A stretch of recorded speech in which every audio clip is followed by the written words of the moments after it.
Everything you think you know about power is wrong. For centuries, we've been taught that great leaders inspire love, loyalty, and respect, that the path to influence lies in kindness and benevolence. But what if this common belief is not just naive, but dangerously misleading? Enter Niccolò Machiavelli, the Renaissance thinker who dared to strip away the comforting illusions surrounding leadership. In his stark and uncompromising work, The Prince, Machiavelli reveals the brutal truth. In the ruthless game of power, fear is far more effective than love, and any hint of weakness can mean death, politically and personally.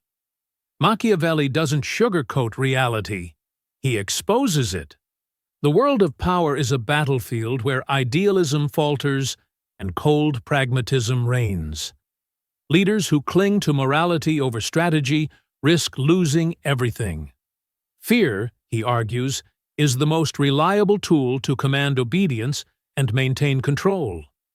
This worldview shocked his contemporaries and continues to provoke debate today because it challenges the comforting narratives we tell ourselves about leadership. By the end of this exploration, you'll never see power or leadership the same way again.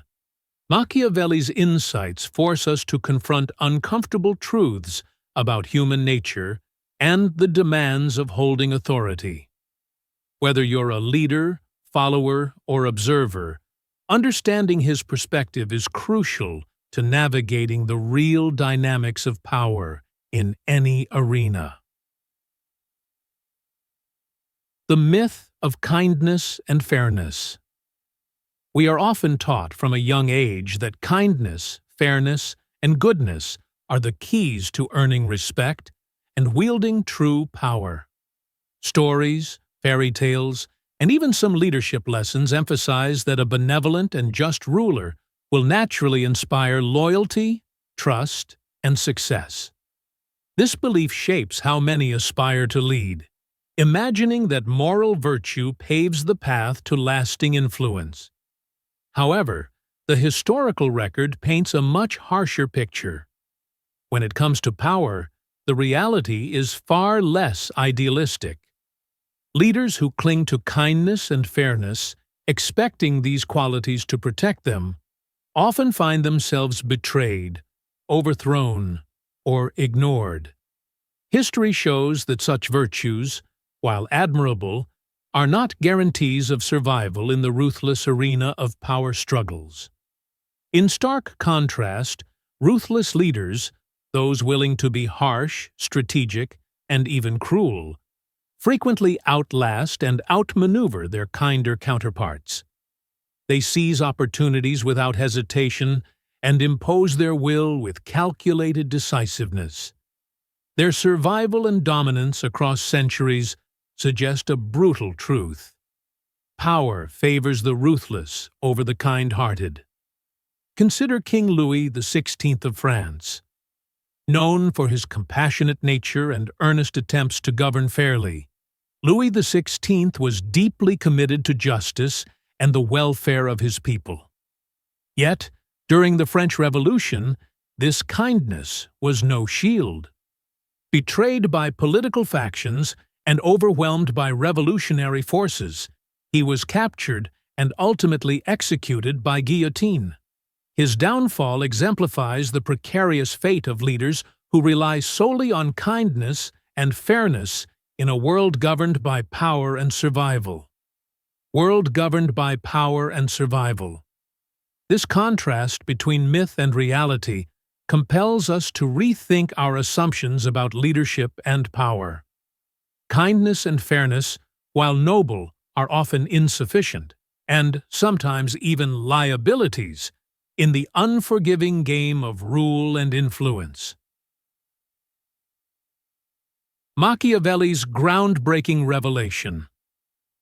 In 1513, Niccolò Machiavelli found himself in political exile from Florence, a period that sparked the creation of his most famous work, The Prince. Written during this forced removal from public life, The The prince was Machiavelli's attempt to regain favor with the ruling Medici family by offering practical advice on statecraft and leadership.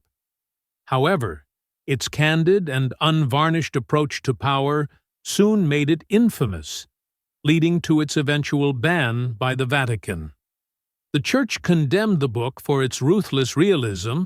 Machiavelli's frankness about manipulation, cruelty, and moral flexibility was seen as dangerously amoral, even blasphemous. At the heart of The Prince lies one of Machiavelli's most provocative principles. It is better to be feared than loved, if you cannot be both. This idea challenged the traditional moral teachings that praised rulers who governed with benevolence and sought the affection of their subjects.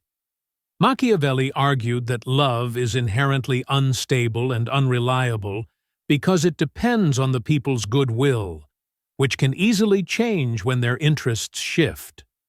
Fear, on the other hand, while less desirable, is a far more constant and dependable tool to maintain control. According to Machiavelli, a prince who inspires fear commands obedience even in the face of dissatisfaction or hardship.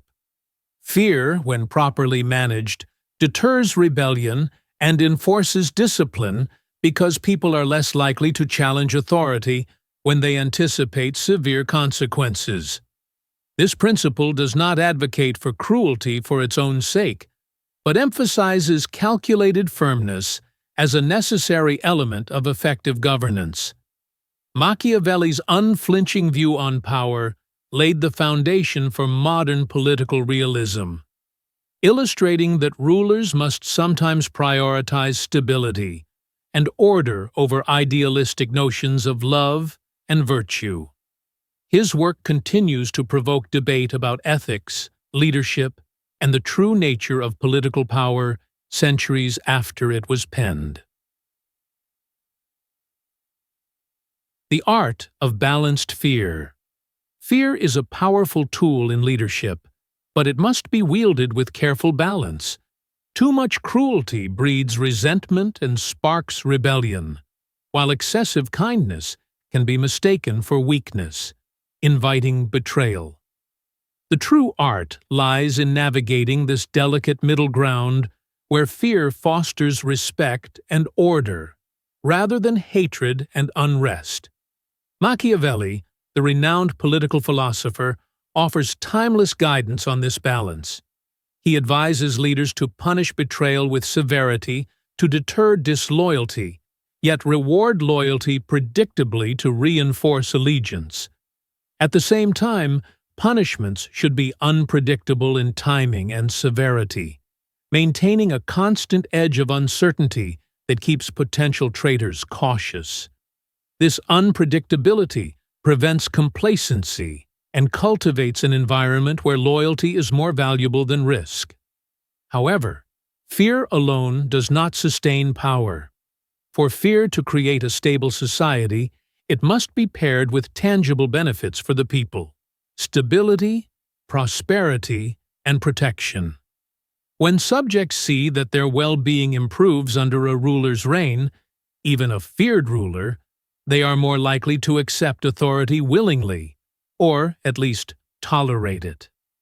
Fear, combined with genuine governance that elevates the population's quality of life, creates a durable foundation for lasting rule.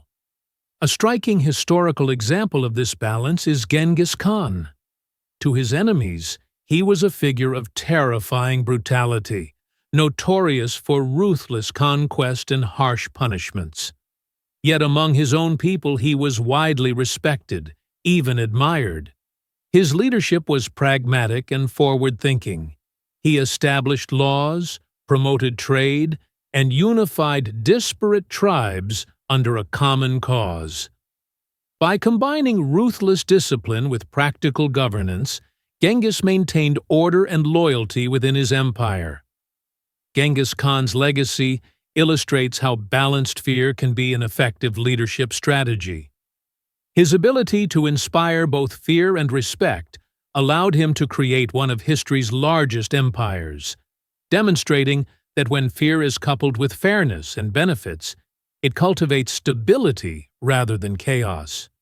In sum, the art of balanced fear is about more than just intimidation. It's about cultivating loyalty through a strategic mix of justice, reward, and calculated unpredictability. This balance keeps power secure and society stable. The fatal mistake: hesitation. Hesitation in the exercise of power can be fatal. The moment a leader delays in removing threats or addressing dangers, those threats have time to grow, multiply, and ultimately lead to their downfall. Machiavelli stresses that decisiveness is a core attribute of effective leadership. A ruler who wavers or delays risks losing control over the fragile balance of power. Machiavelli's philosophy underscores that command demands swift and resolute action. Indecision breeds uncertainty, which enemies and rivals can exploit. A leader's ability to act quickly in the face of threats not only neutralizes dangers, but also projects strength, discouraging potential challengers. History offers clear examples of the cost of hesitation. Julius Caesar, despite numerous warnings and ominous signs, failed to decisively eliminate the conspirators plotting against him. His delay and overconfidence allowed his enemies to organize, culminating in his infamous assassination on the Ides of March. Caesar's fate vividly illustrates the peril of ignoring early threats and hesitating to act. In contrast, Vladimir Lenin's approach to consolidating power after the Russian Revolution was marked by immediate and ruthless suppression of opposition. Lenin recognized that tolerating dissent would only weaken his regime. By decisively crushing threats early, whether through arrests, exile, or execution, he secured a stable, lasting rule. Lenin's swift actions prevented potential rivals from gaining ground, solidifying his control over the nascent Soviet state. The central lesson is clear: hesitation costs power. Leaders must act quickly and decisively to remove threats before they grow uncontrollable. Delaying action not only emboldens enemies, but signals weakness, inviting further challenges. In the brutal arena of political power, the fatal mistake is hesitation. Swift command is the key to survival and dominance. Mercy is a trap. In the ruthless arena of power, mercy can often prove fatal. Niccolò Machiavelli famously warned rulers never to allow their enemies to survive, as mercy may be mistaken for weakness, inviting rebellion or betrayal. While compassion is a virtue in ordinary life, in power struggles it becomes a dangerous liability. One of the clearest historical examples is King Richard II of England. Instead of executing his cousin and rival Henry Bolingbroke, Richard chose exile as a merciful alternative. This decision would ultimately cost Richard his throne. Bolingbroke returned with an army, deposed Richard, and crowned himself King Henry IV. Richard's mercy allowed a threat to fester and grow, illustrating how sparing a rival's life can backfire catastrophically. Machiavelli's counsel is echoed by the brutal purges of Joseph Stalin in the Soviet Union.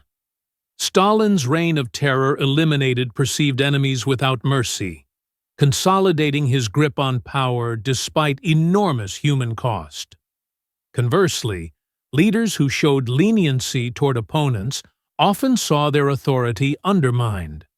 For instance, many autocrats who hesitated to act decisively against rivals or dissenters were eventually overthrown or assassinated, highlighting the peril of mercy in volatile political landscapes. The harsh reality of power is that enemies rarely disappear simply because they are spared. On the contrary, survival can embolden adversaries, giving them time to regroup and challenge authority. The necessity of eliminating enemies may seem cruel, but it is often the only sure path to stability and longevity in leadership. In essence, mercy in power struggles is a trap, a weakness that can invite downfall. History teaches that while mercy may honor moral ideals, it can endanger political survival. For those seeking to hold power, Machiavelli's warning remains starkly relevant. Eliminate your enemies before they eliminate you. Fear versus hatred. The fine line. Fear is a powerful tool in governance, but it is a double-edged sword. When fear crosses the boundary into hatred, it sows the seeds of rebellion and unrest. Rulers must carefully balance instilling fear to maintain order without provoking the animosity that leads to their downfall. The key lies in managing the psychological dynamics of power. People obey rulers primarily out of fear of consequences, yet true loyalty and respect arise only when they perceive fairness. A ruler who is feared but also just creates a sense of controlled respect, where subjects comply not simply to avoid punishment, but because they recognize legitimacy in authority. Perception plays a crucial role in this balance. It is not enough for a ruler to be strong. They must avoid appearing monstrous or tyrannical.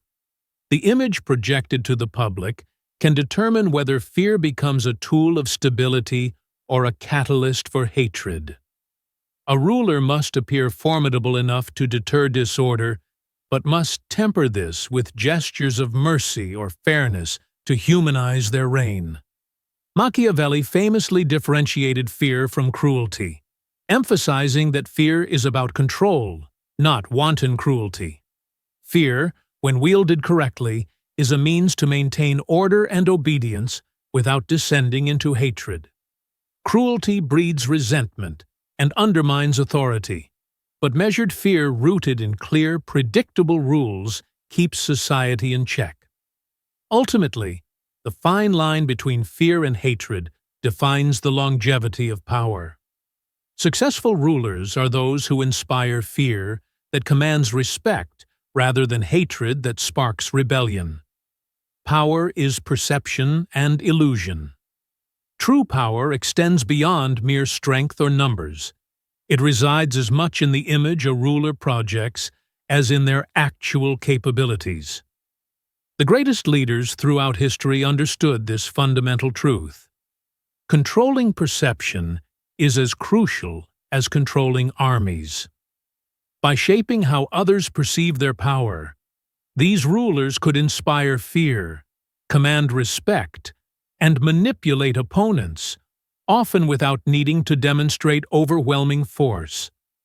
One of the most effective tools of power is illusion, the deliberate crafting of an image that obscures reality. Misinformation, secrecy, and theatrical displays of strength have long been employed to confuse enemies and allies alike. When a leader's true intentions or resources remain hidden, it becomes difficult for rivals to respond effectively, fostering uncertainty and hesitation. Napoleon Bonaparte exemplified this mastery of perception. His rapid, unpredictable strikes on the battlefield were not only strategically brilliant, but also psychologically disorienting. By moving swiftly and striking where least expected, he cultivated a reputation that intimidated opponents before any battle even began.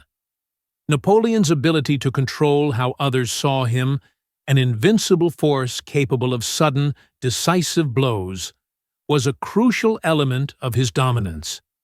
His legend often preceded him, shaping the morale of both his troops and his enemies. This interplay between appearance and reality underscores why perception can be as powerful as actual strength. Power is often maintained not just by what one can do, but by what others believe one can do. The aura a ruler cultivates can deter aggression and command loyalty, even when their resources or forces are limited. Fear and respect are emotions deeply rooted in perception. When people believe a leader is formidable, they are more likely to submit or negotiate rather than challenge. Conversely, if a ruler appears weak or indecisive, that perception invites rebellion and undermines authority. In essence, power is as much a psychological game as it is a physical one. The illusion of power can be as effective as power itself, making perception a vital battlefield where rulers wage silent but decisive wars. Understanding and manipulating this illusion has been the hallmark of the greatest leaders, proving that power is as much about the stories we tell as the actions we take. Niccolò Machiavelli's most ruthless law remains stark and unyielding. Fear is power, and weakness is death. In the brutal arena of leadership and governance, kindness alone is a fragile shield, insufficient to protect or empower those who wish to command. History and Machiavelli's insights alike reveal that compassion without strength can quickly be exploited, leading to downfall rather than respect. True power lies in a delicate balance, one that blends fear, decisiveness, and the careful management of perception. Leaders must not only be bold and resolute, but also skilled in shaping how they are seen by others. Fear, when wielded wisely, becomes a tool for maintaining order and securing loyalty, ensuring that authority is neither challenged nor dismissed. Yet, it's not cruelty for cruelty's sake. Rather, it is the calculated use of fear that prevents chaos and secures lasting power. This leads to a provocative yet unavoidable truth. Power is not given. It is seized, maintained, and wielded through fear. It demands vigilance, strategy, and sometimes ruthless pragmatism. As we reflect on Machiavelli's lessons, we are invited to reconsider our own perceptions of leadership. Is true authority rooted in kindness, or in the harsher realities of fear and strength? In a world that often seeks comfort in idealism, understanding the mechanics of power can reshape how we view those who lead, and how we ourselves might lead.